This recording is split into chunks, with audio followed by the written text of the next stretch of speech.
Hi. Good evening, teenage human, and welcome to the advice show of splendor and glory. I'm not sure what episode number this is. I've lost track, and I'm very bad at math.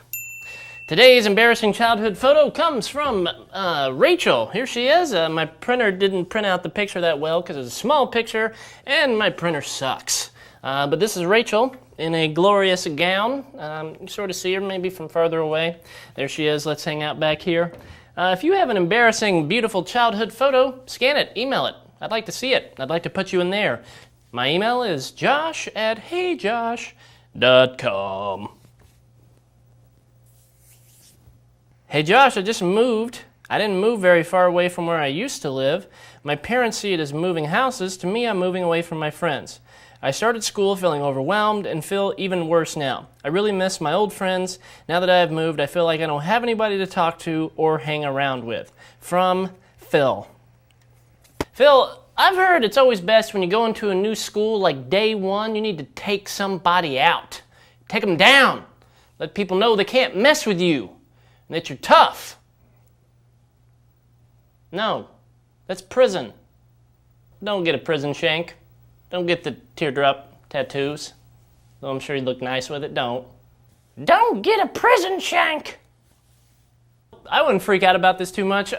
I think maybe you're sort of being a bit overzealous, right? And thinking about how you feel. You know, I mean, you lived at the other place for what? I don't know, you didn't say, at least a couple years or something. You went to that other school for a couple years. So you can't expect, the feelings and the friendships you had in those several years to all of a sudden be at this new school, this new place in a week or something. That's unrealistic, right? So I would say, number one, and this may sound sort of depressing, but lower your expectations, if you know what I mean. This is going to take a while, and be okay with that. And, don't expect you need to have 15 best friends by day one. Second thing I would say is that, it does take time and work and effort and being intentional to make good friends. So you've got to go out of your way to try to meet people. You got to show up to stuff that you would be interested in, because those are the sorts of places and situations that people that you would want to hang out with anyway are going to be at. So yeah, man, just do that. Go out there, hang out with people, right? To a certain degree, making friends is kind of like dating, right? Sometimes you meet someone, you're like, no, not so much. Sometimes you meet someone, totally hit it off, and boom, there you go, BFF. What? Facebook? I don't know why I felt the need to randomly throw in Facebook. Forgive me. One more quick thing about your old friends. Don't feel like you have to ditch them, right? That's not cool either.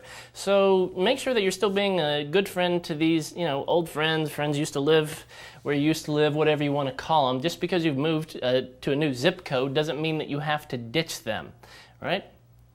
Friends are friends forever if the load's low. And a friend will not say never, 'cause the welcome will not end. That was awful. So yeah, get out there, meet people, lower your expectations, and a goat. That's my advice. And ultimately, Phil, the key to friends is coffee shops and dancing and water fountains. All right? No, wait, that's like the key to 90s sitcoms. I'm sorry I give such bizarre advice. Good luck. By the way, I'm not wearing any shoes. Just thought I should disclose that. Hey Josh, I'm currently a sophomore at my university. I've been going through a rather rough time. I love my school and what I'm studying, but I have a friend/roommate issue. I've been trying everything possible to make new friends here, but nothing seems to stick. It doesn't help that my roommate and I come from completely different cultures and ways of life, and that I dread going back to our room because of the tension between us. Plus, I'm starting to lose sleep because of her snoring. From Kelsey. I live by the general rule of thumb that any press is good press. So here's an idea for what you could do to maybe get the word out about yourself and gather some new friends. What you should do is you should pretend to climb into a homemade weather balloon before it takes off. And then when people realize that you were just hiding out in your attic, everyone will want to talk to you. Everybody. Subtle, sneaky. Some of you aren't getting the joke. Google it. Yeah, the boy who cried wolf is now the boy who cried balloon. So Kelsey, my concern for you is that maybe you're like coming on a little bit too strong and trying to like find a best friend, make a good friend, you know? You don't want to come on too strong, just like you wouldn't want to, you know, go out on a date with a guy and be like, "Hi, I'm Kelsey, nice to meet you. Let's get married." Right? They're gonna freak out and cry and leave you, and then you have to pay for dinner. That's never fun.